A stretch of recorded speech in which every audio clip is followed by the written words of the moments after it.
সিদ্ধাৰ্থই প্ৰায় 2 কোটিমান টকা আমি ছেপাৰেট কৰিছে জুবিন গাৰ্গৰ একাউণ্টৰ পৰা যে যিটো ঘৰ বনাইছিল তেওঁ খৰচ দেখাইছিল 70 লাখ টকা কিন্তু যেতিয়া ঠিকাদাৰজনক সুধিলে জুবিনৰ খাৰগুলিৰ ঘৰটো এই যিজন সাক্ষী আছিল তেওঁ ক'লে যে নহয় মইতো 70 লাখ পোৱা নাই মাত্ৰ 35 লাখ পাইছোঁ তেতিয়া আমি কোৰ্টত দেখাইছোঁ যে 35 লাখ টকা তেওঁ গমন কৰিছে সেই গমন কৰি তেওঁ কৰে কি সদায় মানুহবিলাকক কেছ পইচা দিয়ে আৰু সেই কেছ পইচাখিনি তেওঁ বেংকত আকৌ ট্ৰানজেকশ্যন কৰে অনলাইন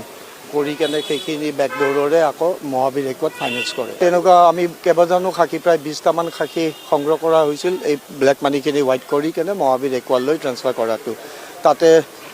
তেওঁৰ গাৰ্লফ্ৰেণ্ড এগৰাকী আছিল তেওঁৰ একাউণ্টত তেওঁ স্কুটি প্ৰেজেণ্ট দিছে কিবা গ'ল্ড ৰিং প্ৰেজেণ্ট দিছে আৰু মাহে SIP 30,000 rupees